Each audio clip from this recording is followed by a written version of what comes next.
To put it simply, women want a man who is at least as good as her, if not better.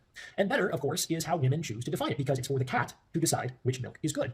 However, with respect to some very obvious metrics, women tend to marry men who are older, taller, stronger, higher status, and higher earning.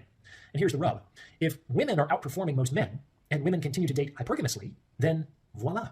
You have an increasingly shrinking pool of men that the majority of women would even consider as candidates for dating. And that's it, isn't it? That is, as he says, the rub. So there's this, because of women's expectations and because of the fact, and that was another thing actually that I didn't mention at the beginning, because women have themselves leveled up. I mean, that society has enabled women now to get to this position whereby they have great careers, they can earn a lot of money, they are very independent, etc., etc., etc. As a result of that as well, their standards have risen, because if you're a woman and you're earning 100,000 a year now, maybe that wouldn't have been possible, I don't know, 25, 30, 40 years ago, whatever, but you are now. Are you really going to date a dude who's earning $40,000 a year or $40,000 a year? Probably not, because that doesn't satisfy that hypergamous aspect of you, right? So that in itself, the societal change as far as women's, situation in society. And listen, I'm not, I'm not knocking it. I've got sisters, great. Do your thing, go out there, be a girl boss. That's fantastic. But it is causing a problem as far as dating is concerned, because the more successful a woman gets, the more successful a guy she is going to be looking for in order to satisfy the hypergamous aspects of her nature. And dating. And that's bad for women, because fewer eligible men significantly increases the intra-sex competition for a dwindling pool of potential mates. And it's also bad for most men, because most men are just flat out being disqualified from the sexual marketplace. On the other hand, if you are a top 10% man, a top 5% man, wow, is it a time to be alive? And why is that? Because all of these beautiful, high-achieving, intelligent, successful women are competing for you. And this is why we always say to guys, self-improve, self-improve, self-improve. Because it's a double-edged sword. On the one hand, it is, yes, the hardest dating marketplace it's ever been.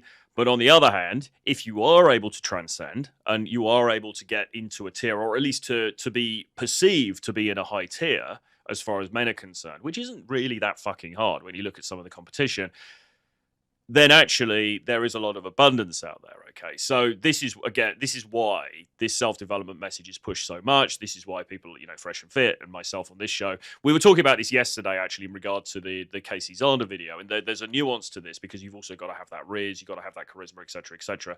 But I would just incorporate that as part of leveling up, really, to be honest. I mean, as I said yesterday, I think you kind of ideally want to have everything. You want to dress well, you want to get your money up, you want to be in shape, you want to do this, you want to do that. You also want to have some riz. But if you've got all of those things now, it really is a buyer's market as far as that group of men is concerned. And look, it is doable. It is attainable. I'm not saying it's easy, but you can get there. But anyway, that's another issue. One of a smaller and smaller subset of men. And the men at the top of these status hierarchies are just having a lot of sex with a lot of different women. And this phenomenon is accelerating at a fantastic rate. This tiny device has changed the way I eat breakfast every day. What is Zoe? In the last 10 years, the number of sexual partners that the average man has had has remained the same. However, over that time, according to the General Social Survey, the number of men under 30 who had no sex in the past 10 years, in the past year, has tripled from 10% to nearly 30%. Well, that's a stat that we've talked about on here before. This problem, clearly something's happening, right? It's tripled. The number of men who are having no sex has tripled, okay? So something is happening, okay? And something not very good for those men who aren't getting any sex. And it's to do with what he's talking about. It's to do with women's raised expectations, which, as I say, I think are jointly to do with women's own raised status within society, but also the availability of eligible men and eligible high-value men that the dating apps and the internet and social media and Instagram and stuff has enabled. So I think there's this kind of coming together of these two things, this coalescing of these different elements that are creating this perfect storm that we're seeing. And the problem is, as he says, this is accelerating. It's not slowing down, right? It's not like people are taking the Christ pill en masse. This is only going to get worse from here on in. This means that one in three young men have absolutely zero presence in the sexual marketplace. On the other hand, only roughly 1 in 6 women in that age group reported the same thing. This creates a correspondence of roughly 5 women for every 4 men. And that assumes an even distribution across the remaining participants, which is absolutely not the case. The top performing men are not only having more sex with more women, they're having a lot more sex with a lot more women. So what does this mean? Well, if you put 2 and 2 together, it means that society is becoming increasingly polygamous, in which a smaller and smaller subset of men are enjoying a larger share of the sexual access to all women. That's it, isn't it? That's it. He says it right there. So basically, these guys at the top are getting more and more sex with more and more women. The other dudes are getting less and less, some of them none.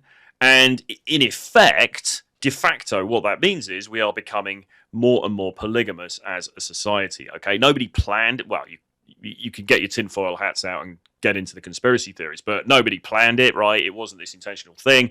It's just as a combination of different social factors and conditions. This is what is happening. Okay, this is the new reality. And once again, you know, the antidote to this, if there is one, if you're a guy, is that you want to be getting yourself into as elite as you possibly can, and you want to be learning some Riz as well, or learning some game. To put that 5-to-4 ratio another way, this means that 20% of women under 30 are currently in a polygamous relationship, whether they're aware of it or not. This situation is not conscious or intentional, but the data back it up. And just to be clear, this is not something men are doing. This is not something that men are forcing on women. Why? Well, in the first place, you have to remember that more men are getting less sex than they had 10 years ago. Exactly. Men don't have the power in the current dating marketplace, in the current sexual marketplace, to, as he says, force this issue. Men just don't have the ability to do it, right? The leverage is all with the women. So if this is a conspiracy on the part of men, they're doing a really bad job of it. And in the second place, women are gatekeepers of sex. These women are not having sex with a smaller subset of men against their will. It's the women who are functionally voting with their feet that it's either these men or no men at all for me, thanks. And what's the likelihood that any one of these top men who now have historically unprecedented sexual access to women, what's the likelihood that one of these top men is going to exclusively commit to any one of these women? I would say that it becomes increasingly smaller. Well, yes, and until maybe you get to a certain age and you start to think, well, because the thing that he sort of leaves out here, of course, or perhaps isn't germane to the thrust of his argument, is family, and maybe some of these guys want kids, and in the end, you know, people do often settle down because they slow down over time. God knows I've certainly experienced that. You know, you're not running around like a 22-year-old forever. So, you know, I think ultimately some of these so-called high-value men probably will settle down with one woman. But even then, I mean, there's the issue of fidelity. Will they be faithful, etc., etc.? You could argue many of them won't. And so, in a way, the polygamy continues. It's just happening under the surface. Okay, I'm not making a moral case for that. I'm not saying that's right. I'm not saying that's how they should behave. I believe if you are agree to be monogamous with somebody, you should be monogamous with that person. You shouldn't be messing around. I've certainly learned my lesson on that in the past. However, human nature is human nature, so this is kind of what's happening. But yeah, he's right. Certainly for dudes who are younger and they're not looking to settle down, or they're not at that stage in their life, the chances of them settling with any of these individual women is pretty low, because why would they? If you've got huge abundance of something that you like and you enjoy, why would you not seek to continue to take advantage? I mean, why would you not continue to consume that thing that you really like? So this is one of the unintended consequences of women's recent success. And what are the solutions? Well, we know that there are several bad or unlikely ones, including reactionary social movements that relegate women to traditional gender roles, or asking women to date and mate with men who are less desirable to them. I mean, neither of those things are going to happen. So to be honest, the best solution that I can come up with is to really support men. Like to support men with at least as much vigor and enthusiasm as we currently support women. No, so I agree with him there, because, you know, what is the solution? He says, well, one of the solutions is either turn back the clock, and this is what the Christ Pill people are saying, this is what the trads are saying, you know, turn back the clock, make it like the 1950s again, where effectively what we're talking about is policing women's sexuality in one form or another, okay, whether it's through religious edict or whether it's through legal measures or both, okay, so there's that. The second one is convincing women to mate or to sleep with and to get into relationships with men that they just don't find that attractive. And once again, and as somebody who is, you know, I'm making videos trying to help women with dating as well, and it's a very, very difficult sell, right? Because how can you really say to somebody, well, you know what? Actually, you should be just date lower, just to lower your expectations. And people do say that. People will say that on panel shows, on red pill shows, and stuff like that. Say, listen, you know, look, actually, objectively, you are at this level. You should be looking at guys at this level, or maybe even a little bit lower. You know, you're looking up here, but the competition for up here is very, very stark. And maybe as a woman, you know, maybe you don't make the grade, and maybe you should be being a little bit more realistic. You know, you can say that until the cows come home, but you're fighting against biology, and you're fighting against natural, you know, that inner urge that causes her to be attracted to this dude and not attracted to this dude. And it's very difficult to in fact, it's impossible to logically convince somebody to go against their biology. Okay, so it's a very, very hard sell. I think what he's saying now about supporting men is probably the best thing that you can say. And I would say it goes in line with my message, which is generally around self-development. Okay. And that's what I try to offer on this channel and in other content, to be like, okay, well, look, here's the problem. What is the solution? Well, the solution for you as a guy watching this, if you're a guy and you're having problems with this area, the solution for you is self-improvement, because you've got to get yourself nearer to or into that top percentile, or at least as near to it as you possibly can. Certainly in order to, you know, date the kind of women that perhaps you are aspiring to date. He's finishing now, but let's just have a look. So that the pool of desirable men continues to grow rather than shrink for many years to come. You can be the judge of how likely that will be anytime soon. What do you think? Let me know your thoughts in the comments below. Yeah, no, I think he's right. I think that male self-improvement, Mark Manson said this, you know, Mark Manson of the Subtle Art of Giving a Fuck fame, and the blog and everything else that he's done.